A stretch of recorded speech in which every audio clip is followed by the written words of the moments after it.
and I'm sitting there abreast to the waves and the wind. I mean, I'm sideways, the worst possible place you want to be in a place in a storm like that.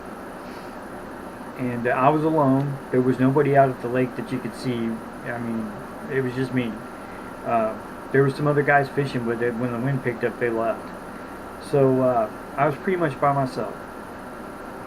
And I used the paddle, and I struggled and tried to push against the trees to gain a little bit of headway, and to use the trees to kind of brace me against the waves and the wind, because I couldn't turn the boat. There was no way to turn it, and the wind was just too strong at this point. And so I used the paddle, and I felt for the depth of the water. And I mean, you split second thinking, you just sometimes you just don't think about the fact that the water is actually deeper, because you're getting those swells and those waves that are crashing in on you on top of the wind. So 5 foot of water turns into 8 real fast. Anyway, there was no way I could make any headway. I couldn't get anywhere, and the boat was starting to get to the place where it was possible it was going to flip. And if it flipped, man, I was going to lose everything. So after I felt for the bottom, I made the choice to jump out and get in the water so I could try to push the boat along. And it turned out that the water was a little bit deeper than I thought. I could just barely touch the bottom with my toes, and when those waves came in, there was no touching nothing. So what I did is I got behind the boat and used it as a shield against the waves and the wind. Now, it helped some, and then sometimes it didn't, because when those swells came up, it went right under the boat, and it put me under the water, even with my life vest on. The life vest failed. After it got wet, the straps got wet and everything, they stretched out. And so the life vest was actually riding right about eye level, and sometimes over. Here's the thing about that, though. Had it not done that, I would have never been able to touch the bottom at all, and I would have been in a real pickle. So I would push the boat a couple feet at a time, and then I used that old dead wood in the water, and I would just climb from branch to branch, and man, it was just inches of progress at a time, and it was painfully slow. And then I'd push the boat, and then sometimes the wind would blow it backwards, and I'd have to bring it back up and try to keep everything on there, including the paddle. So I would put the paddle back on there, and for the whole time I'm up and down, water's coming over, and it's splashing me. I'm taking on a lot of water at this point, and man, those branches are breaking off, and they're bruising me and scratching me up.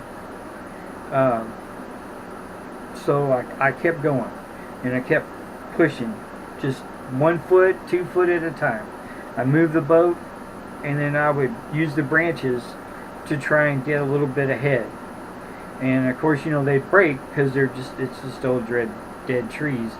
And when I would find one that had a good trunk to it, I would stand up and get above the water so I could get a break and kind of see where I was at, because there was a lot of times I couldn't even see if I was making it. Man, I was far away. I was far away from the boat ramp. And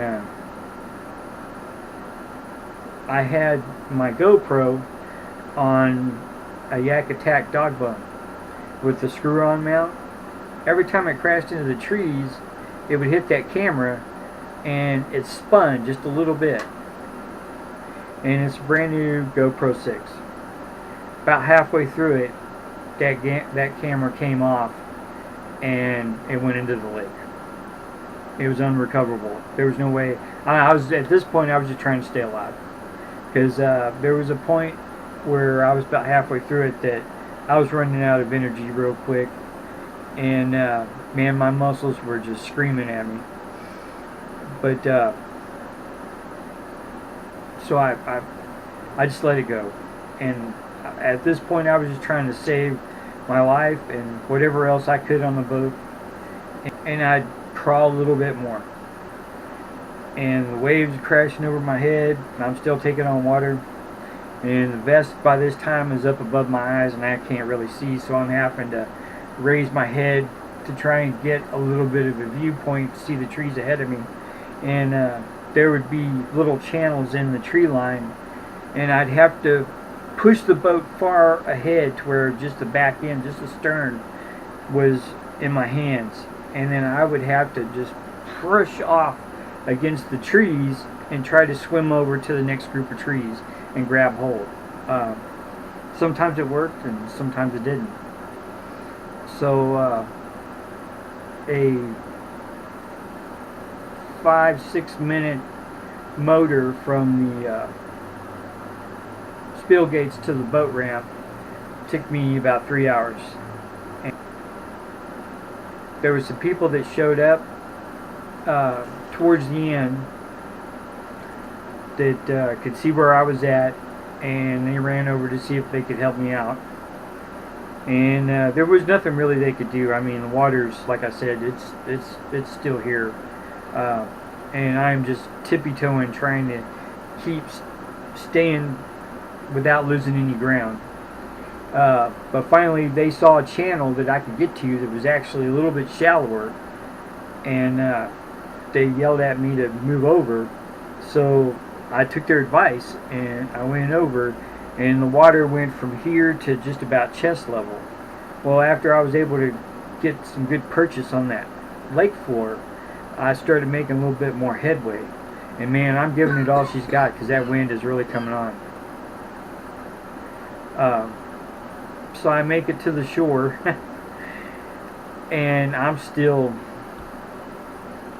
50 yards away from the boat ramp. But by this time, I'm exhausted, and my muscles are just about giving up. My legs locked up on me, and I almost couldn't walk. But so what I did, I was about ankle deep water by then, and that new canoe, the way it was, and the sharp point on the front, made it really easy to pull through the water even against the wind. Because at this point,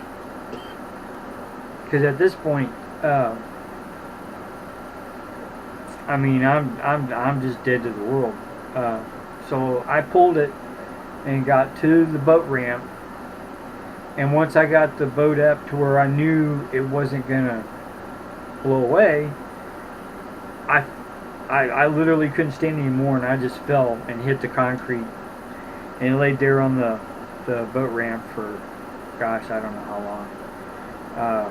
And I couldn't get up. I just didn't have any energy left. And once I'd caught my breath and I got my phone, thank God it was in a waterproof case, huh?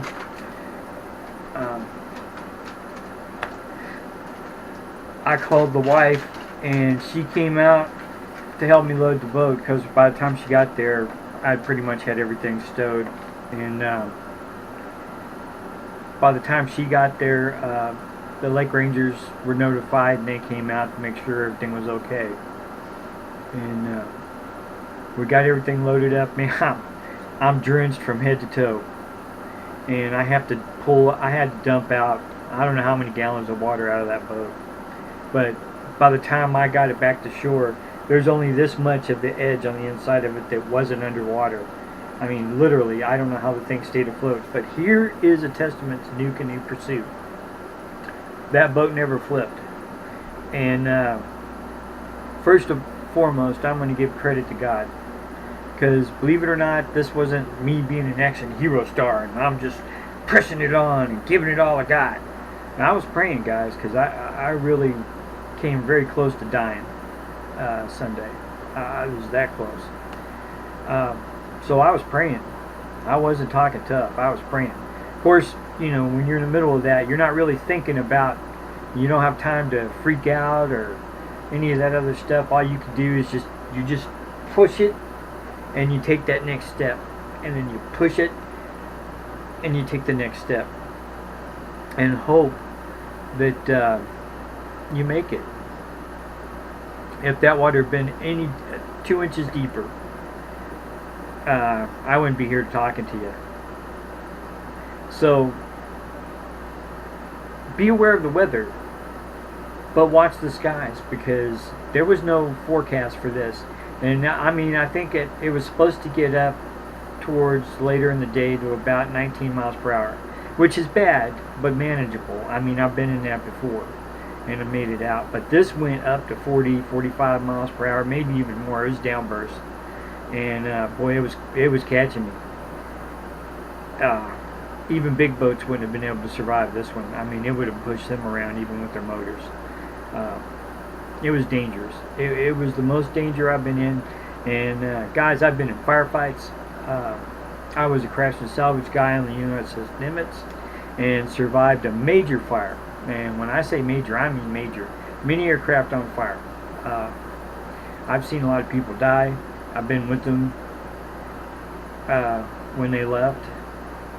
And but this is the first time that I really thought I was going to die. So if you had I had the forethought, instead of trying to cut back across the lake, I would have went ahead and went to the shore and tried to walk it around. Now, to be honest with you, I didn't want to take that route at first. There was a lot of trees in the way, there was a lot of rocks, and man, there's no telling what kind of damage it would have done to that kayak. So I was trying to save the kayak first and foremost instead of myself, and not thinking about it, and lost a $500 camera. But I could have lost my life. Anyway, made it back alive. We had to do an incident report at this park entrance with the game wardens, and went home, and I pulled everything out. Ironically, even with the black pack, you know, it's not waterproof, but there was hardly no water in anything in there. Even the water in the backpack was about that deep. Pretty good amount in there. But the cases, I had a couple of the Plano watertight boxes. Don't believe that. They had water in them. And then I had a couple of regular boxes, and they didn't have any more water in it than the Planos did. So those watertight boxes aren't as watertight as you think they are. They are certainly not waterproof. Water resistant, but not waterproof. So don't believe the hype, because they did take on some water. There was water inside the boat, but nowhere near as much as I thought there was going to be. But you know, that boat, it kept floating. And God saved me, but that kayak was instrumental in getting me back. That gave me something to hold on to when that life vest wasn't working anymore. And it shielded me from the most of it. And never once did it even feel like it was going to flip after I got out of it. And it rode the waves beautiful. But in that kind of wind and those kind of waves, you're just not going to stay in that boat. If I'd stayed in, it would flipped. And but to be honest with you guys, I really had no idea it was going to hit like that.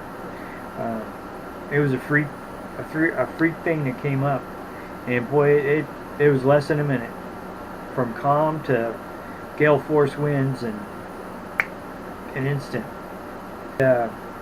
When I was thinking about it, those broken branches were breaking off right under my arm. It could have so easily punctured my brachial artery. So yeah, I'd say that God definitely saved me. He had mercy on me and kept me alive a little bit longer. And there's a lot of times that I've come close to death.